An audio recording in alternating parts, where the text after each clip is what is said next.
Hello and welcome. Indefinite integration, a nasty looking integral of kind of like some kind of sentimental value for me, because it was in my textbook when I was learning maths a very long time ago. I did manage it, but I've done a lot of stupid things, and now I know how it's done, this particular family of integrals anyway, because I know how it's being made maths effectively. So at the moment, if you want to have a go at it, pause the video and give it a go, and then now I'll show you the best way. I can think of three possible ways of doing this, but the best is the one I'm going to show. Okay, if you had a go and you pause the video, I don't know whether you got the right answer, because I don't know what the right answer is. It's actually, you know, the way you make something like this is basically you differentiate some kind of quotient. Probably the quotient will be something over x plus 1. And on the top, maybe you have some kind of square root or something like this. And when you manipulate, you'll get something like that. That's the squared from the quotient rule that you see in there. But of course, you can't be doing trial and error for something like that. So what is the best, what are the options that we have for something like this is the question. Now, the substitution u is equal to the square root of x is kind of natural. It makes sense. And eventually it will work, but it will have very, very, very lengthy workings. It will go probably into partial fractions looking at it. And then you will probably have irreducible terms like arctans and things like that. What else do we have in our disposal? Now, what is the problem with this integral is the next question to ask ourselves. The problem is actually splitting it. Having the x plus 1 all squared at the bottom with this numerator is not very pleasant. It'd be nice if this was just a single item. And this is what this is all about. The substitution that I'm going to use, I'm going to create something trigonometric here. So 1 plus tan squared is in my mind, but of course 1 plus sine squared, for those who have done further maths, is also doable. So we're going to use the substitution x is equal to the tan squared of theta. Pardon me. My usual cough is a choice of either making more videos now or just stop altogether, because it's just ridiculous now. It's beginning to annoy me, all of this. Okay, so just bear with this coughing fits that I'm experiencing at the moment. I know they're not pleasant, and I can't really help it. So here now, x is equal to the tan of theta, or equivalently, the square root of x is equal to the positive square root tan theta. But so it's because really the substitution that I'm actually using is theta is the arc tan of the square root of x. This is the substitution, which is a one-to-one function. But of course, I wrote it like that or like that in order to tidy this algebra. So immediately, let's get our dx. Our dx is going to be, of course, 2 tan theta, differentiating that. And of course, the tan goes to sec squared of theta d theta. I cannot quite fit it on there. Maybe it will fit. I don't know, because I cannot actually see my screen at the moment. So let's hope that it's visible on the video. Okay. So let's see what happens in here. X plus 3. Tan squared theta plus 3. Multiplying a square root of x, which is a tan theta.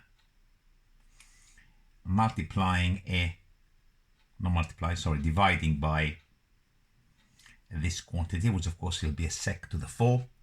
And then of course we got 2 tan theta sec squared theta d theta. And from here, just a little bit of a tidy first of all. So we have a 2 tan squared, 2 tan squared, and then we got another tan squared, tan to the 4. Okay, so this is now times a sec. Actually, probably I will not do that. I will actually tidy this up first of all. So I'm going to multiply the top first of all. So I'm going to get, in this particular expression, a 2 tan squared sec squared. Otherwise I'm like to make a mistake. I'm already very tired. Okay, so it's that times that, and then of course that's a sec squared back construction. That's gonna go sec to the 4, and of course I'll be able to cancel the sec from the top altogether. So me personally, just looking at this now, I feel much happier having this trigonometric expression than this mess. So what we got so far, times that out now, is going to be a 6 tan squared theta plus 2 tan to the 4 of theta divided by, there of course we have a sec squared of theta when I cancelled it. Okay, is that good? It is. We can split it. And probably it's a good idea to go sines and cosines for this. So what is sensible to do there is to waste the line and write this as 6 sine squared theta over cos squared theta, that's that bit here, divided by that, which of course is 1 over sec squared, which is, when I move it to the top, cos squared. So this term here is of course this one here. And similarly, 2 sine to the 4 of theta divided by cos to the 4 of theta, and that moving to the top is cos squared of theta d theta. And let's look at the tidies. That's rather nice. 6 sine squared theta, and then we got plus 2 sine to the 4 of theta, and then we're going to cancel part of the coses. So we got over cos squared theta. That simplifies actually rather nicely at the moment. We got something which is actually, I don't feel too scared looking at that. First of all, integrates instantly because we know how to rewrite it if you want as a half minus a half cos 2 theta using the double angle identity for cos of 2 theta. That's how you integrate sine squared and cos squared. But before we do that, it might be a good idea to think about this one. How we're going to integrate that. And the answer is more splitting there. We can actually start manipulating that, but let's see what happens here. Just in case we get more cos squared from there, and then we can combine sine squared and cos squared. And so I'm not touching that just yet. So this is going to be a 2. Sine squared is 1 minus cos squared theta. So that's a sine squared to the 4. Let's take a square there. And let's put the cos squared theta d theta. So my intention is, of course, to square it out and split again. So, as I said, an integral like that is not likely to come up in an exam because you must have kind of like multiple stages of structure to guide you. And it's too long, it can go wrong in many places, and therefore it's kind of like really fun stuff. 6 sine squared theta plus squaring that is going to be 2 over cos squared theta minus 4 cos squared theta over cos squared theta. I cannot help rushing here and putting too many steps at once, and I hope I haven't made any mistakes. It's time to pull my hair, I guess. Okay, so this is the splitting, cos squared, cos squared, cos squared, and it should be 3 terms. 1 squared times 2, multiply together and double with a minus. Minus 2 cos squared theta times the 2 at the front, and then cos to the 4 positive with a 2 at the front. So it looks to me that this is okay. I haven't made any mistake on this particular one. So what we are going to do next, just tidy this line a little bit more. So we got the 6 sine squared theta, 2 sec squared theta, which is integrable, comes from a tan. This will completely go, and this will now produce plus 2 cos squared theta d theta. And that's what I meant when I said I'm not going to touch this ones here, because I can actually borrow two of those to combine with two of those that I already have, and this will make more numbers. So I don't know if you can see, it's hardly worth it. So I've got 4. Let's put the extra line so you can actually see what I'm doing. It's not difficult. Sometimes I speak way too fast and people do not follow. My accent doesn't help either what I'm doing, so it's better to see it visually. So 4 sine squared, I have 6 there, so I'm going to put 2 lots of that here. That's my 6 sine squared, and of course I got 2 cos squared d theta. And let's make some room. I don't want to go too low on the board. This will create a 2 minus the 4 there, so it will create more stuff basically, which is doable. So let's make space first of all.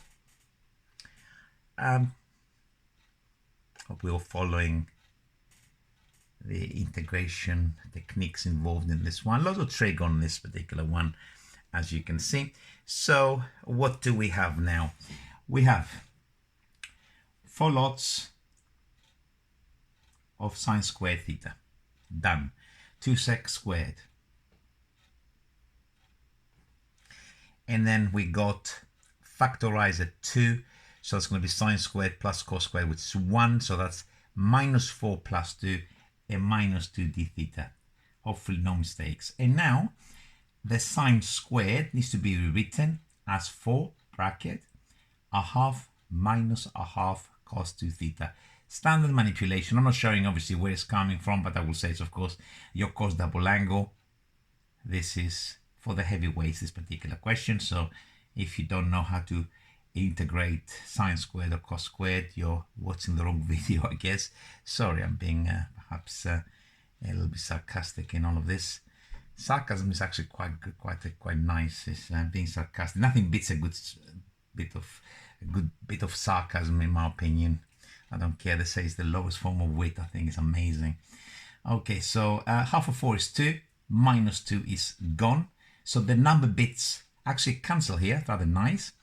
And we're going to have a 2 sec squared theta, that bit there. And when I times this out, it's going to be a minus 2 cos of 2 theta. Beautiful, because it integrates simply to 2 tan theta, that bit there. And this comes from, of course, a sine of 2 theta plus c. And of course, we haven't finished because there's no thetas in the question.